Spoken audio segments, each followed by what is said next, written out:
নিখোঁজ মানসিক ভারসাম্যহীন আব্দুল হকের সন্ধানে পরিবার প্রশাসনের দ্বারস্থ। কোচবিহার জেলার ওকরাবাড়ি এলাকার চন্দ্রনারায়ণ গ্রামের বাসিন্দা আব্দুল হক গত রবিবার থেকে নিখোঁজ।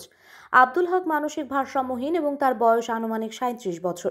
নিখোঁজ হওয়ার পর থেকে 3 দিন পেরিয়ে গেলেও তার কোনো খোঁজ না পাওয়ায় পরিবার গভীর উদ্বেগ ও উৎকণ্ঠার মধ্যে রয়েছে। স্থানীয় সূত্রে খবর, আব্দুল হক রবিবার সকালে বাড়ি থেকে বেরিয়ে যান এবং তারপর থেকে আর ফেরেননি। তার পরিবারের পক্ষ থেকে জানানো হয়েছে যে আব্দুল কানে শুনতে পেলেও কথা বলতে পারেন না। এই বিশেষ শারীরিক অবস্থার কারণেই পরিবার তার নিরাপত্তা নিয়ে আরও বেশি চিন্তিত। বাড়িতে তার অসহায় মা এবং ছোট ভাই আব্দুলের অপেক্ষায় প্রহর গুনছেন। পরিবারের পক্ষ থেকে থানায় নিখোঁজের ডায়েরি করা হয়েছে। আব্দুল হককে দ্রুত খুঁজে বের করার জন্য প্রশাসন ও সাধারণ মানুষের কাছে তার পরিবার কাতর অনুরোধ জানিয়েছে। যদি কোনো ব্যক্তি আব্দুল হকের খোঁজ পান বা তাকে দেখতে পান, তবে অবিলম্বে পরিবারের সাথে যোগাযোগ করার জন্য অনুরোধ করা হচ্ছে। যোগাযোগের নম্বর 8101209971।